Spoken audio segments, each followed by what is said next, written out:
ԱՄՆ նոր օրենք $5,000 տուգանք Ժողովուրդ ջան ուշադիր եղեք, apprehension fee-ա կոչվում։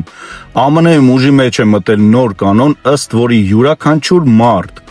ով մուտք է գործել ԱՄՆ անօրինական ձևով եւ ուշադրություն բռնվում է իշխանությունների կողմից, պարտավոր է վճարել $5,000 տուգանք։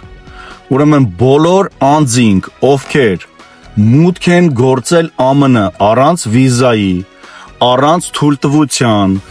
կամ սահմանը ապօրինաբար հատել են, անցել են 14 տարեկանից վերև, անկախ նրանից երբ են մտել, անգամ տարիներ առաջ, պետք է վճարեն $5,000 տուգանք, երբ բռնում են, շատ կարևոր է դա։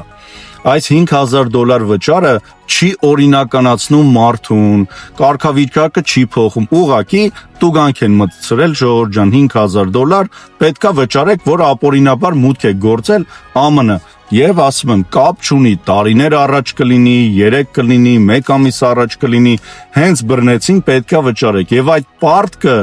կարող է խանգարել, եթե չվճարեք, ապագայում վիզա ստանալուն, խանգարել օրինականանալու կարգավիճակ ձեռք բերելուն, մնալ մարդու վրա տարիներով, սա վերաբերվում է բոլորին, չկա բացառություն Ժողովուրդ ջան, 14-ից վերև, ոչ ընտանիք ունեցողներին, ոչ հին ներգաղթալներին, ոչ նրանց, ովքեր լուռ ապրում են ԱՄՆ-ում։ Եթե մուտքը եղել է անօրինական եւ մարդը բռնվում է, ապա $5,000 տուգանքը անխուսափելի է Ժողովուրդ ջան։ Զգույշ մնացեք, լավ օր եմ ցանկանում ձեզ։